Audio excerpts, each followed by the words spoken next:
Olá, que o amor de Deus seja abundante em nossos corações. Eu sou o pastor Roberto Gomes e este é o canal, o Adorador por Excelência. Você que é novo por aqui, seja bem-vindo. Se você ainda não fez a tua inscrição, faça a tua inscrição e compartilhe para que outras pessoas sejam alcançadas e abençoadas com esses ensinos. Hoje nós vamos meditar na Palavra de Deus, que se encontra no livro de Filipenses, capítulo 1, verso 4. Fazendo sempre com alegria oração por vós em todas as minhas súplicas. O tema da mensagem: o amor do apóstolo Paulo para com os filipenses. Verso 4. Alegria. A alegria é parte integrante da nossa salvação em Cristo. É a paz e prazer interiores em Deus Pai, Filho e Espírito Santo, e na bênção que flui de nosso relacionamento com eles.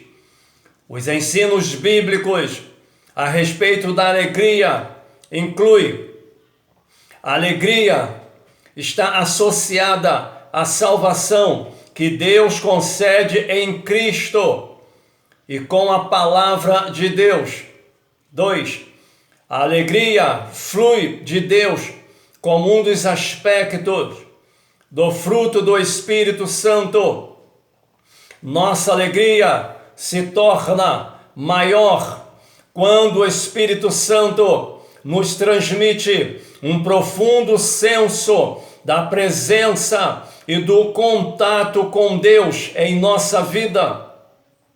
Jesus ensinou que a plenitude da alegria está intimamente ligado à nossa permanência na sua palavra, a obediência aos seus mandamentos e a separação do mundo. 3. A alegria como deleite na presença de Deus e nas bênçãos da redenção não pode ser destruída pela dor, pelo sofrimento, pela fraqueza, nem por circunstâncias difíceis. Verso 6. Tendo por certo que aquele que em vós começou a boa obra aperfeiçoará até o dia de Jesus Cristo. A confiança do apóstolo Paulo nos filipenses baseia-se não somente na boa obra de Deus efetuou neles, como também no zelo e na abnegação deles em prol da fé. A fidelidade de Deus é uma bênção perene para o cristão fiel, mas ela é ineficaz para aqueles que resistem à sua graça. Verso 9. A vossa caridade aumente em ciência. A caridade, se procede de Cristo, deve basear-se na revelação e no conhecimento bíblico. 1.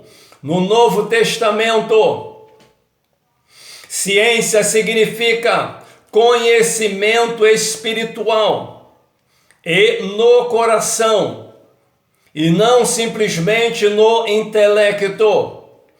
Trata-se da revelação de Deus, conhecida experimentalmente, incluindo a comunhão pessoal com Ele, e não um simples conhecimento intelectual de fatos a respeito dele. 2. Logo, conhecer a palavra de Deus ou conhecer a vontade de Deus subentende um conhecimento que se expressa na comunhão, na obediência, na vida e no andar com Deus. Conhecer a verdade teológica deve ter como objetivo o amor a Deus e o livramento do pecado. Em todo o conhecimento significa o cristão discernir o que é bom e o que é mal. Verso 10. Sinceros e sem escândalos algum. Sincero significa sem nenhuma mistura do mal, sem escândalo algum. Significa inculpável diante de Deus e dos homens. Tal santidade deve ser o alvo supremo de todo cristão, tendo em vista a iminente volta de Cristo. Somente com o amor abundante derramado em nosso coração pelo Espírito Santo e com fidelidade total à palavra de Deus é que seremos sem escândalo algum até o dia de Cristo. Verso 21.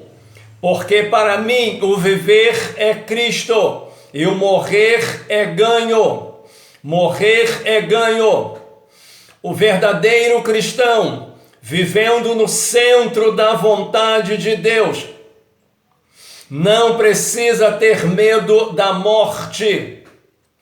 Ele sabe que Deus tem um propósito para o seu viver e que a morte, quando ela vier, é simplesmente o fim da sua missão terrestre e o início de uma vida mais gloriosa com Cristo. Verso 27. Num mesmo Espírito, a verdadeira essência da unidade do Espírito consiste em viver de modo digno. Permanecerão firmes num só espírito e propósito, combatendo como guerreiro pela pregação e defesa do Evangelho, segundo a revelação apostólica, e defendendo juntamente a verdade do Evangelho contra aqueles que são inimigos da cruz de Cristo. Observemos que espírito aqui tem um sentido de disposição mental, ânimo, zelo, propósito, dedicação, diligência, e não o espírito humano em si. Capítulo 2, verso 3. Por humildade, devido ao egocentrismo inato no homem caído, o mundo não tem em alta estima a humildade e a modéstia. A Bíblia, no entanto, com seu conceito teocêntrico do homem e da salvação, atribui máxima importância à humildade. A humildade bíblica subentende a consciência das nossas fraquezas e a decisão de atribuir de imediato todo o crédito a Deus e ao próximo por aquilo que realizamos. 2. Devemos ser humildes, porque somos simples criaturas. Somos pecaminosos à parte de Cristo e não podemos jactar-nos de nada a não ser no Senhor. 3. A presença de Deus acompanha aqueles que andam em humildade. Maior graça é dada aos humildes, mas Deus resiste aos soberbos. Os mais zelosos filhos de Deus servem ao Senhor com toda a humildade. 5. Como cristão, devemos viver em humildade, uns para com os outros, considerando-os superiores a nós mesmos. 5. O oposto da humildade é a soberba, um senso exagerado da importância e da autoestima da pessoa, que confia no seu próprio mérito, superioridade e realizações. A tendência inevitável da natureza humana e do mundo é sempre a soberba e não a humildade. Segundo a Bíblia da mulher, humildade, um fruto do coração. Enquanto a compreensão da humildade no Antigo Testamento incluía noções como inferioridade e aflição, o sentido do termo no Novo Testamento denota primazia ou primariamente uma qualidade pessoal de dependência de Deus e respeito pelas outras pessoas. Humildade não é um instinto humano natural, é uma virtude dada por Deus para vivermos de modo santo. A essência da mente de Cristo era a humildade e o amor sacrificial pelos outros, enquanto a essência da mente humana não regenerada é orgulho e egoísmo. A vida de Jesus Cristo nos fornece o exemplo perfeito de humildade.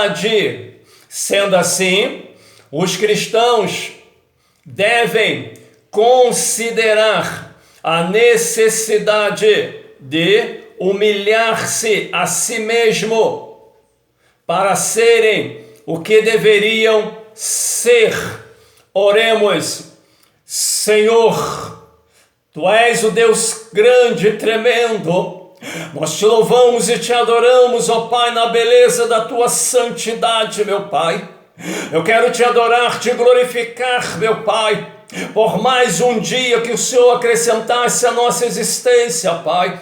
Agradecê-lo pelo Teu amor incondicional, incomparável, imensurável, Pai. Agradecer pela Tua graça, Senhor, pela Tua presença, Pai. Agradecê-lo pela salvação, meu Deus. Aí está, meu Senhor, mais uma exposição da Tua palavra, Pai, onde o Teu filho, o apóstolo Paulo, ele diz que morrer é ganho, morrer é lucro, Pai. E Tu vem ensinar a Tua igreja a não temer a morte, ó Pai, porque nossa vida está sob os Teus cuidados, ó Deus. E o Senhor é que determina quanto tempo eu devo estar na terra, Pai. Porque a nossa vida, Senhor, é no futuro, a nossa cidade é futura, Pai. Devemos viver aqui, mas olhando para futura Jerusalém, meu Pai, onde vamos viver eternamente contigo, Senhor. Por isso, ó Pai, Tu venha ser com a Tua igreja. Quantos filhos têm medo da morte, Pai, que através desta palavra Tu venha trazer libertação, meu Pai, e venham confiar em Ti, Senhor, porque Tu és o Deus soberano, o Senhor tem o controle de todas as coisas. Nos ensina a ser humilde, ó Pai, assim como Jesus foi humilde, Pai, viveu uma vida humildemente aqui na terra. Que possamos aprender a ser humilde, Pai. Toda honra, toda glória pertence a Ti, ó Deus. E Tu venha despertar e avivar a Tua igreja. Eu já Te agradeço por tudo. Em o nome de Jesus. Amém. Que Deus abençoe a tua vida. Que Deus abençoe a tua casa, que Deus abençoe a tua família, que Deus abençoe esta nação e todos os seus governantes, em o nome de Jesus. Amém.